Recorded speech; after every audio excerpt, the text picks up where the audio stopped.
Hello,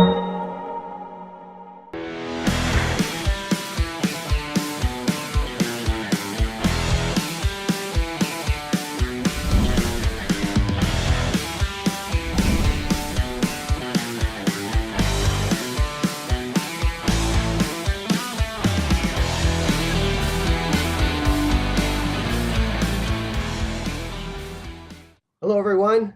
Welcome to IAB There, our weekly live stream in which we connect the digital advertising ecosystem. My name is Eric John. I'm the Vice President of the Media Center here at IAB. In today's session, entitled How Do Marketers Drive Efficiencies with Data, we'll be discussing the existing and recently untapped power and wealth of data for marketers and advertisers, and how that's propelling a new program for Samsung Ads to generate custom and unique audience segments within the Samsung ecosystem. So we are thrilled to have with us today our good friend, Justin Evans. He's Global Head of Analytics and Insights at Samsung Ads. Justin and his team helps their clients on 3 different continents understand the emerging TV ecosystem and achieve better performance across their linear TV, OTT/CTV, digital and mobile inventory. Justin leads a cross-center video and TV innovation team. Prior to that, and prior to Samsung, he was VP of Data Strategy at Comcast Spotlight and Effective, where he led the transformation of a $2.5 billion local TV business to an audience and attribution-focused offering.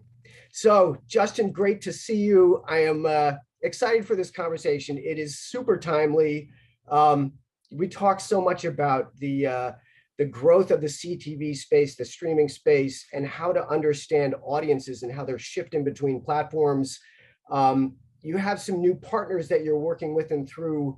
I thought we could open up with a question our viewers are probably going to be bringing to the table, which is, if they're a buyer or brand, what is the opportunity for them to work with a platform like Samsung and with some of the partners that you're bringing to bear with with your partnership program? Yeah, so in Q1 of 2022, Eric, we're launching the Onboarding Partner program at Samsung Ads. And what that consists of is DMP integrations with Acxiom, Adobe, Experian, LiveRamp, Merkle, and Oracle Advertising. So any advertiser who works with those independent DMPs or with the agency that works with those DMPs can onboard their curated data. And the goal of this is to provide advertisers the ability to plan and activate in the streaming ecosystem with their own curated audiences. So this is like I said, it's a really timely topic. Earlier this year, IAB did a survey with our brands and buyers, part of our video ad spend study. And, we had a sense back then that the whole identity targeting space was shifting. Deprecation of cookie had been underway for a while. But what we asked brands and buyers were how they were leaning on partners to accomplish some of the same performance goals they had. Interesting result from that study is 63% of those buyers were expecting their publisher partners to acquire a CDP, a customer data company. 43% were looking for those publishers to bring to bear data partnerships. 41% were expecting them to develop first-party audience graphs, and 34% were expecting them to hire a data scientist or specialist. That was probably if they couldn't hire them themselves. So this is a sea change in autonomy that we're kind of seeing where brands and buyers are looking to own their own destiny with data, but they can't do it on their own. So it's ultimately a partnership conversation. So maybe talk to us about how do you assemble the right partners? How do you work with brands and buyers to give them comfort that they can partner with you and grow their business? Yeah, there's a lot there, Eric. One thing that I want to jump on in your comment is we're really seeing a trend towards advertisers choosing their media partners because of the proprietary and differentiated data those media partners have. Right. We'll use the onboarding partner program as an example. A client brings on board their curated audience data, and we plan with it because now that they've shared that segment information with us, we're able to give them insights back. And the insights are based on Samsung ads, 42 million opted in ACR smart TVs in the US. And what that means is we've developed a tool called Audience Advisor that's fueled by that data. And what the Audience Advisor does is it kind of sheds a light on the streaming ecosystem, which brings up another topic of like, it's very urgent for clients to be in the streaming ecosystem now because so much of the TV viewing is moving there. It's an important avenue to reach your customer. So when they get Audience Advisor, which is based on our data, we're able to show them, hey, this audience that you've invested in, that you've put in all that sweat with the data science and the data lake and so forth, and you've chosen this audience, how much time do they spend streaming? And when they stream, how much time is spent in SVOD where you cannot reach them, and how much is spent in AVOD where you can reach them? And that kind of sort of hopefully opening that world of streaming to the advertiser is available to them through this partnership setup. Yeah. Well, that kind of intel is, that's certainly front of mind because, you know, any brand, if it's an emerging brand, they need to understand, you know, ultimately is there, you know, where are their current customers, where are their future customers, but it's also for a, you know, for a brand that has been at the game of going direct to consumer for a while, knowing that linear streaming mix is critical. And does this help inform the question of how do I right size my spend as well? We've definitely published insights about right sizing the spend in television. We published a white paper a few months ago called The Rule of 40, which advises advertisers they really need to be spending 40% of their TV budget in AVOD. Otherwise, they're going to be over-serving linear homes and underserving the growing and wealthy streaming market. But what's also important in what we're talking about is the choice that the advertiser is making around who their audience is. I like to call it kind of an empowerment moment. There's a moment where an advertiser decides that they know their audience better than a third party's syndicated data set can. And by the way, it might not all be D2C, right? It might not all be CRM based or first party data. It's just, I'm going to get a custom view of a third party data set, or I'm going to use a survey and do a model. But in any case, the clients have invested heavily in data lakes, data scientists, and they've really taken a step forward in owning their own customer insights.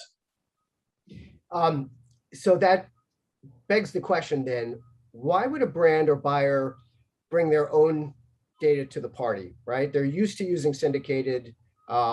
They might be already partnering with a platform or an OEM to simply target based on your segments. What happens when they bring their own segment? We did some analysis ahead of launching the Onboarding Partner program, and we looked at over 200 campaigns that ran on the Samsung Ads platform in 2021. And what we saw is when clients onboard their own data, they see 161% higher conversion rate when it's foot traffic or website conversion compared to any other targeting tactic.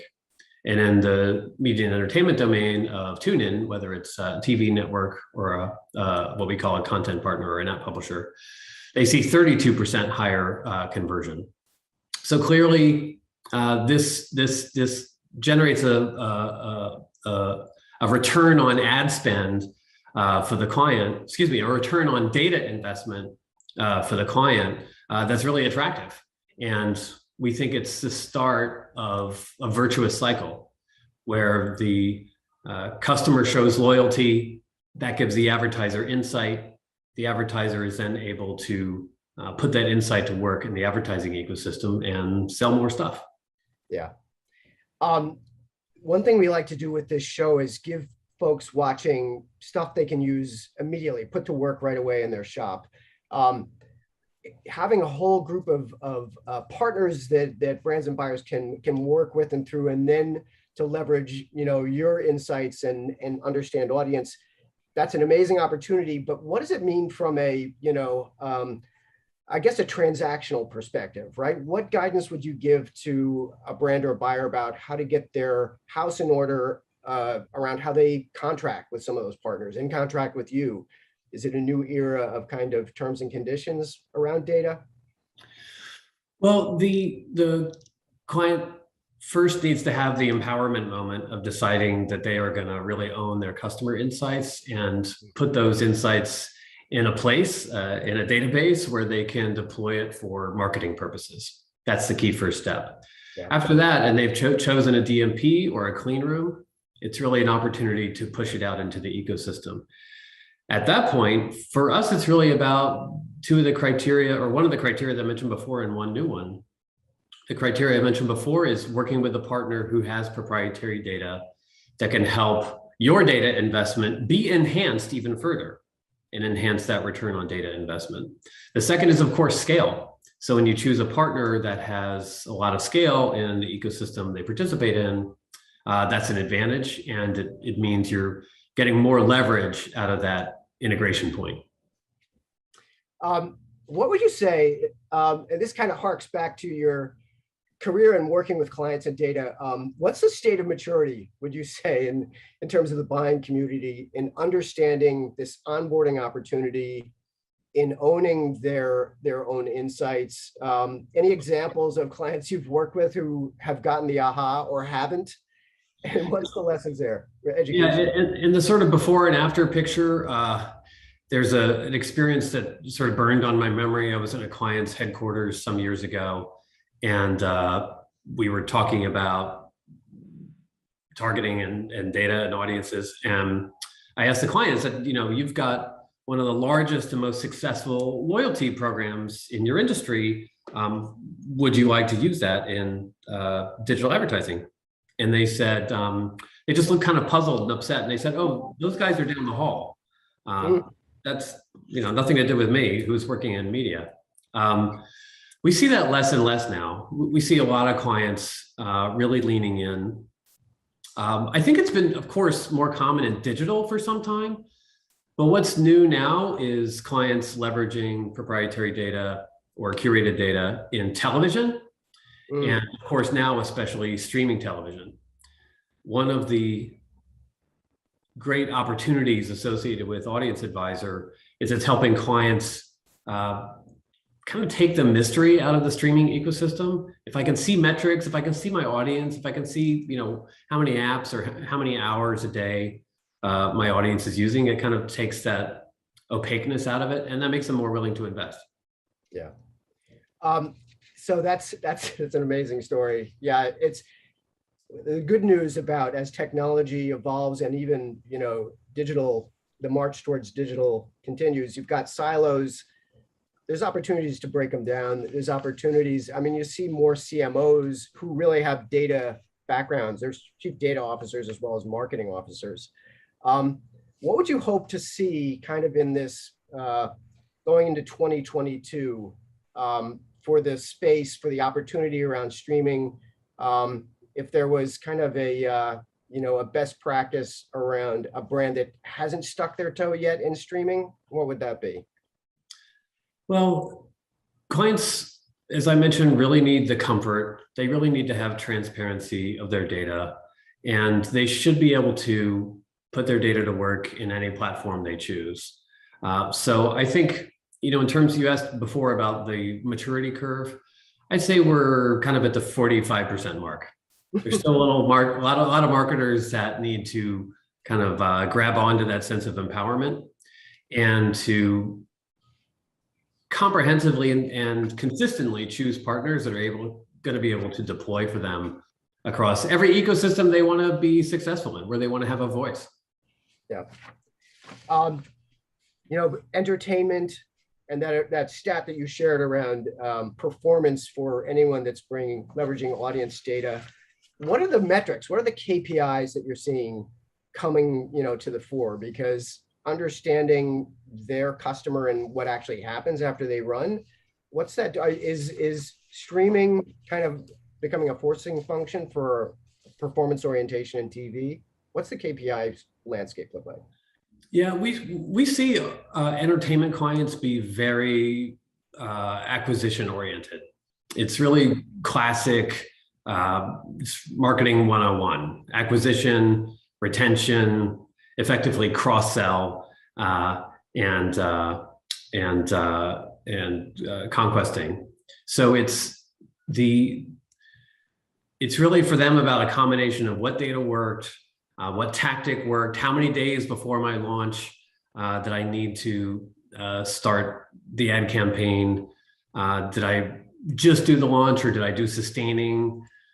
Did I do an overwhelming kind of 24 hours before the event, or do I start 2 weeks beforehand?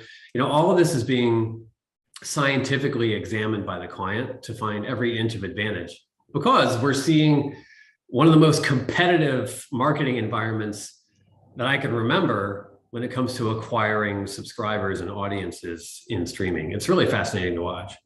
Yeah, it's tune in, it's app, installs. It's truly, a landscape. It's a viewer's banquet of content. Yeah, and that makes it a real challenge.